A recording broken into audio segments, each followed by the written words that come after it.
It's Offside with Hawes and Maguire. I like that. That's good. Hey, baby. hey, welcome to Woo! Offside with Hawes. Maguire. Hey, well, listen. Today we got a big show. We got two Cheers, shows. buddy. Cheers to you. We got two shows. We got one now pre-game and one in the middle of the first intermission. Not in the middle of the mission. Well, whatever. What the hell? In the first intermission. Thank you very much. Thank you. I appreciate that. Yeah, It's, no problem. I'm here for you. Yeah, I appreciate that. Thank you. I'm suffering from some sort of illness. Yes. Okay, last night I stayed up late and I watched the Edmonton debacle. Heartbreaking. It was. Yeah. And you know what? And they came at them and came at them and came at them. Yeah. How many times can you hit the mesh on the side of the net? Yeah, definitely in the late second period, early third, they had some chances. Draisaitl had that chance. Boy, they just couldn't get on track. The Yamamoto line with Leon and obviously Skinner was, sadly, I hate to say it, someone's got to wear the goat horns. He has to. And it's just, you can't let in a goal like that, man. To start the game, they're lucky Connor came right back and tied it up. Yeah. And then look at the other one he let in that bounced over him. Like he's looking, where the hell is it? It's in behind him. I mean, these are just goals, Chris, that can't go in. And it was crushing because he didn't play well. Whereas Aiden Hill is looking like the next coming of Bernie Perron. Yeah. And, or Terry Sawchuk or Ken Dryden, take your pick. Patrick I like Bernie Perron better. Bernie Perron's a good one. It's an old school reference from the 70s. And, yeah. And anyways, Aiden Hill's a Canadian kid, and it looked good on him. So, but that's a tough one for Edmonton because I was really pulling for them big time. I think you were too. I was absolutely. Yeah. I you know what? I even said now that your Bruins are out. That's right. Well, but I had even said that I thought for sure that there was going to be some big highlights. This was going to be where they were going to walk away, and I I was wrong. I admit for the first time ever. I admit I was wrong. I was wrong. Not the first time I've been wrong, but the first time I'm admitting it. I remember when I was wrong. I think it was 79. Yeah. But you know what? That's a crushing loss, man. Because they looked like they had a team. They had the sixth best winning percentage in the regular season, I think it was, and certainly the best in the Connor McDavid era. And even though they didn't go as far as last year, where they went to the semis. They got to the second round. They lost to a hell of a team who may very well go on to win the Cup. Doesn't make anything easier today when you got Leon and Connor in their absolute prime trying to get something done in the playoffs. And where was Ryan Nugent-Hopkins? Like one goal, Chris. It's not enough. It's not good enough. And Skinner let them down. And at the end of the day, do they have enough capable defense, like 1 through 6? Bouchard's a superstar in the making. Oh yeah, he's beautiful hockey player. And Nurse, he's what about solid. What's his name? Ekman? Yeah, that stick to the face. That would have been a 4-minute penalty. Yeah, blown call. Okay, blown. And there's been a number of blown calls, right? There was a previous blown call like that. Granted, he did give. It was a bit of a cross check, but it was no different than anybody else doing the boards. I think it was embellished a bit. And so that's going to lead me to my next thing, okay? Yeah, sure. Is there a conspiracy? Why has a Canadian team not won in 30 years? No, I was on the radio today. Yeah, well, I heard. I did not plug Offside with Hawes and Maguire, but I will next time. Yeah. For anybody double dipping on Liam today, boy, you're got, I'll be over to have a drink. But you're plugging the Tween 1200 on this one. Well, I'm not. I didn't actually mention the name. You just did. Yeah, right. But, TSN 1200. But, I was on with two great guys. And AJ Jackiebeck and Lee Versage had me on today. And we talked exactly about that. Now a 30-year drought. So what is it? Tell us, because the viewers don't know what you talked about. And I want to hear your opinion. Right. And then I'm going to espouse mine. Okay. Well, there is no conspiracy. There's no Gary. You're full of shit. I'm telling you, there's a big conspiracy. This is a ridiculous thing. They have fucking orchestrated things. These referees are calling shit. Okay, they're creating a situation that is allowing it to happen. Are they actually, fixing the games? Yes.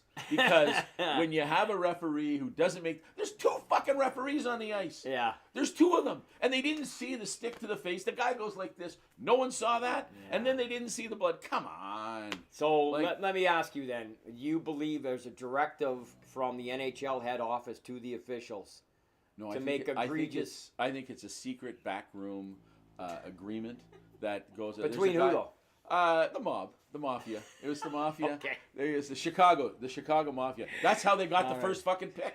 I'm telling you, the Chicago outfit. I see. They're responsible. Okay. Okay, I'm being facetious, but and the right answer is we just haven't had a team in this country with a payroll and with a and not payroll doesn't necessarily just mean players. It means coaches. It means the equipment staff. It means the whole structure to help push that organization moving forward.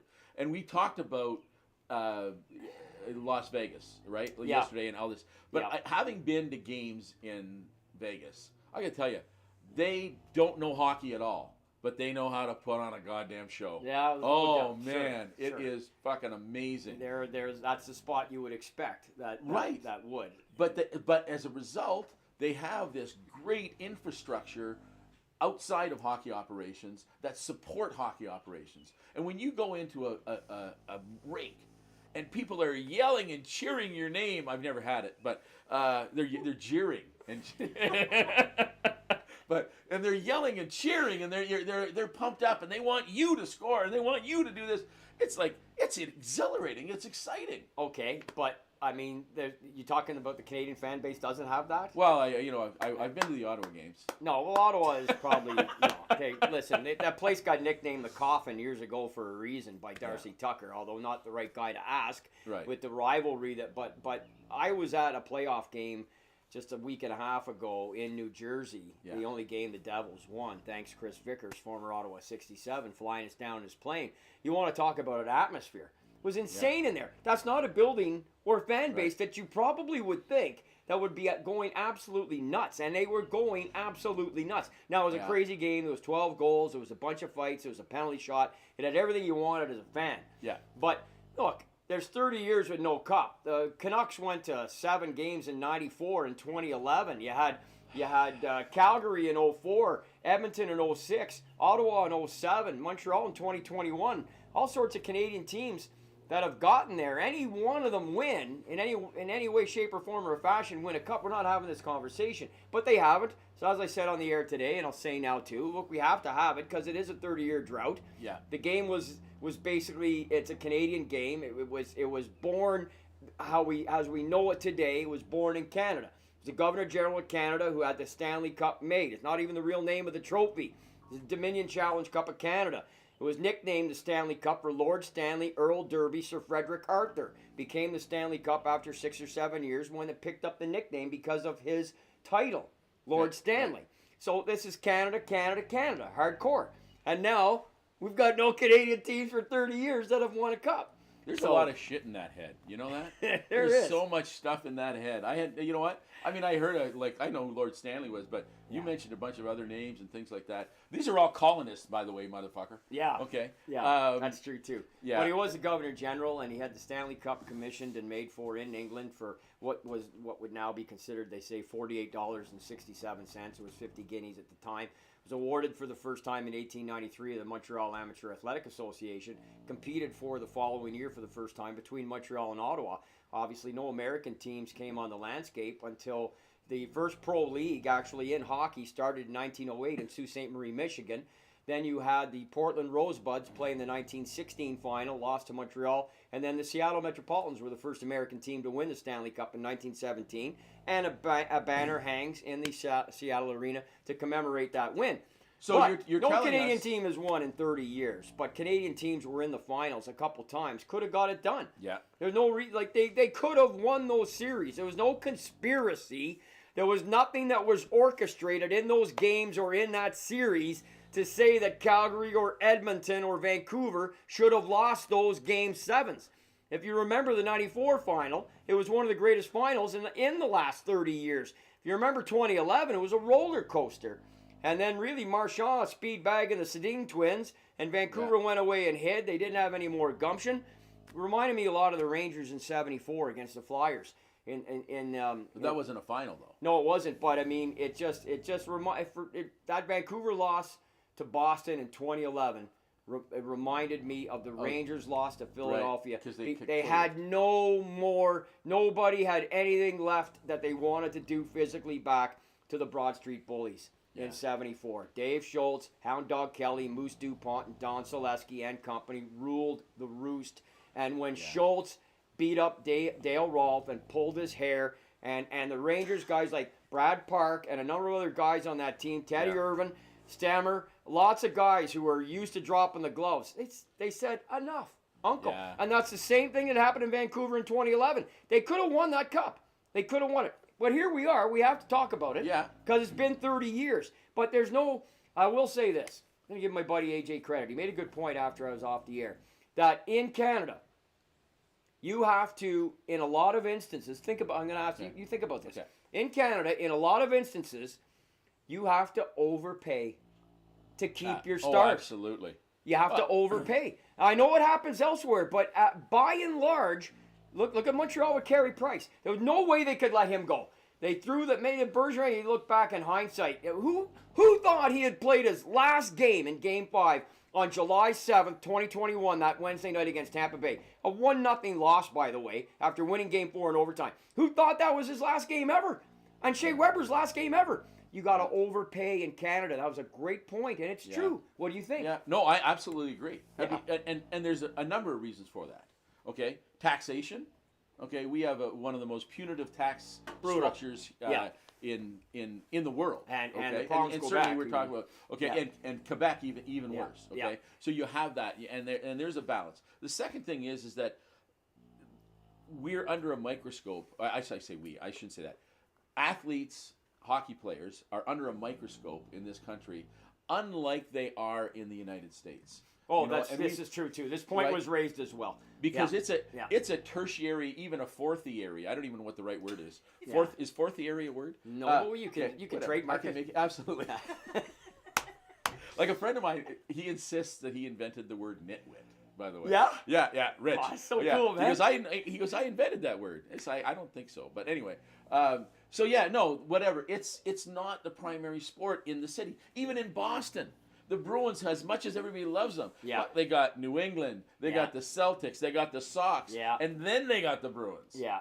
Right? Yeah. So, I mean, you have that, and so, I mean, and these poor kids, because they're kids, right? They're even in Toronto, and again, I have nothing against the kids and their the players 20s. and the teams. Yeah. You know what I mean? They are just under this microscope all the time, and there's so much pressure. And you know what? And if they are not performing, they freaking hear about it. So listen, you follow the sport. That's why we're talking hockey here. We're hockey fans and anybody watching's a fan. Does Austin Matthews actually have it in him? Like, does he have it in him to go to the next level? This guy's got 1 year left. I know we talked about it last show. So he's unrestricted. He's got 1 year left on his deal. Got no trade, no move. Yeah. Kicking in, I believe, for him and Marner. If I were, honestly, baby. I would be talking to him. Okay, if I was the GM, I'd be talking to him and saying, listen, I would too. It'd be a phone call saying you're traded. No. I would do it in this way. It'd be like this. Listen, we want you to succeed. Okay? We want you. We want you to be the player that you can be. Mm-hmm. And it's not happening here. No. So where can we send you? And you know what? You know where I think you might like to go? To the Sun? Is home. Yes. Well, everybody's saying that. And if he goes to Phoenix, not only does it help the friggin' Coyotes, okay, if they actually stay there. Who knows? But it helps the Coyotes. Yeah. It helps him because he's near his mommy.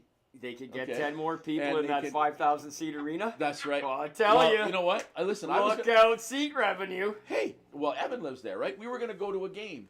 It was $600 a ticket, U.S. Oh, you know what? I'm sorry, but if I'm going to spend $600 to get a ticket to go to the game, I expect a call girl to come with me. That's just, is it me? Right. Is that only me? No, I'm right there with you. I expect that too. I would expect that as well. Yeah, my wife even understands. Yeah, absolutely. Well, hence the expression in hockey, 2-on-1, no back checkers. But that's another right. story. Wow. So, yes, it is. Well, and you know what? Here's the thing. I not to bring this up, just since you did, hockey is like sex, right? You get on, you go hard for about 45 seconds. Yeah. You get off, let somebody else have a chance. Right? There you go. There you go. I love it. All right. By the way, you're not seeing this on CBC. Oh yeah, they're calling up. They're saying stuff. Yeah. Now, okay, so we have another game coming up. We have a game between the Seattle Kraken. Yep. And the Dallas Stars. Can't wait. And you know what? we kind of touched on this before, and I don't know if it was on air or it was off air, but we were talking about how impressed we are with the Kraken. Yeah. Well, the Kraken have had 18 guys score a goal in the playoffs this year. Yeah, I know. That's unfreaking believable, Chris. It's in the second round of the playoffs, and they've had 18 guys. By comparison, Dallas has had 12. Yeah. Now, Dallas is at home. Pete DeBoer's record in Game 7s is pretty good. So far this year, in the playoffs this year, Game 7s, the home team are 1-2, so that doesn't bode well. But I do believe Dallas... Well, I thought Edmonton was going to get it done last night, so what do I know? I'm hoping for Dallas because I like DeBoer, I like Pavelski, I like Ben, I like Sege, I like a lot. And what about Rupe Hintz? Holy lifting. Drafted 49th overall. The guy's come into his own, man. He's leading the team in scoring. He's run 1 point behind Connor McDavid right now with 19 points, I believe, in the playoffs. Great size, great shot, outstanding skater. Born in Finland, came over, went through the junior development program in Tampa Bay, went back, played men's league in Finland, drafted, as I said, I believe 49th overall, and he's absolutely been on fire for Dallas. Has Joe Pavelski, who is setting records, breaking Rocket Richard's type records for age and goal scoring in the playoffs. So that goes to tell you the type of impact he's had. So, and Seattle... They're doing it by committee, Chris. They roll four lines. You know and you know how many kids... They're getting goaltending. Yeah. Getting goaltending, which Edmonton did not get last night, which Boston did not get against Florida. I'm sorry. Allmark's going to win the Vezina in a walk, and he got walked in the first round by Florida. Yeah. I don't care how badly banged up Bergeron and Krejci were. Right. I'm hanging that on Allmark. And maybe Monty should have known enough to put Swayman in. I mean, well, you're a Bruin fan. Well, what do you think? Okay. Put him in earlier. So... Absolutely. Yeah. Okay. And as a matter of fact, Game 6 for sure. And you know, you got it. How many times has it happened where you got that? You know, I'm going to say the backup goalie who's ready for play and he's pumped. Yeah. And they've come in and taken that team beyond and taken them down the line. All sorts of examples. Exactly. Cam Ward in Carolina in 06 Right, went on to win the Conn Smythe Trophy. Exactly. I mean, we can Probably you the go best through the one. list. Yeah. But I mean, the fact of the matter is that I think that was a smart thing. Now, you know what? I didn't know Bergeron was hurt. I mean, here's the thing. I want to talk about class. Yeah. Probably the classiest hockey player in the NHL, in my opinion. Yeah, I'd go along with that. You know what I mean? I'd put him right there. Just top of the list. Just an impeccable player. I really think he's playing one more year. I hope so. I really do. Yeah. I don't think they want to go out that way after this season, where they all contributed when they were healthy. Yeah. And I think they got to look at this internally and say, you know what? It's like the Detroit. I tell people all the time. I know situation's different. Salary cap, I got in a big discussion with somebody on Twitter. Where else? You know, Detroit, who set the record for wins with 62, which was then tied by Tampa with 62 in 2019. Detroit in 1996 dropped 21 points, I believe, 21 or 27 points in the standings the next year, and won the Stanley Cup. Yeah, but that's hangover, right? Well, did the Bruins blow their load going for that record, going for breaking the 62 wins, breaking the points record of the Montreal Canadiens 1977? Let's be honest. Yeah. Anytime you can beat a Montreal record for a lot of teams, I think they absolutely went way too hard. I know they were resting guys down the stretch. Some of the guys that didn't play. Yeah. But at the end of the day, I think internally they will say there was a bunch of games where we probably worked a whole lot harder than we had to try and ensure we got at least a point, lose a point, OT, win an OT or a shootout or something. Right. Because they won 7 or 8 or 9 that way. And I think they just expended too much energy and they got caught by a Florida team who got caught on fire at the end of the season. And had great goaltending. And Bobrovsky turned into Vezina Trophy winning Bobrovsky. Yeah. And then Matthew Tkachuk in the first round was a beast. Oh yeah. So along with Montour and a bunch of others. Here's the thing: we can dissect everything. Yeah. And say you know all these things, but the reality is that Matthews good enough? Would you sign him if you're the general manager of the Toronto Maple Leafs? No. Are you signing him? If I'm the GM of the Toronto Maple Leafs, I think it's time for Matt to move on from Matthews. Me and too. I think he's trade bait. I think he'll get some great players, and I'll be honest with you. There's a couple of other guys I would trade to, and no one's going to like me for saying this, but I think Tavares is. Oh God! If you could unload that contract right now, they'd be. Toronto would be. They'd have to throw eat you a part of parade. it. Oh yeah, you're going to have to eat part of it. Yeah. But yeah. So listen, we're running out of time. We got a game. we got a game coming on. All right. But predictions for the game. I'm saying I'm taking the Kraken. Okay. Okay. Because and I was going to say this. You I'll know how many of take these Dallas. young guys, the Kraken kids, have been up and down from the AHL? Yeah, It's like 9 guys, and you know where they go? Palm Springs, baby. Yeah. They're in Palm Springs. The Firebirds. It's a Coachella now, but whatever. Coachella, that's So, right. It's Coachella, but I'll tell you, a very great run organization. Yanni Gourde, Vince Dunn, Justin Schultz. These guys are all Stanley Cup winners. Yeah. They're Stanley Cup winners. They've got loads of experience. They've cobbled them together. Dave Hackstall has done a fabulous job. He's got an experienced coaching staff, and they're getting the goaltending. I like your pick, but I'm still going Dallas. Okay. Well, we will see. We'll be back in the intermission after the game. Kraken, Stars, thanks for watching. This has been Offside with Hawes and Maguire. I'm Hawes. I'm Maguire. G'day.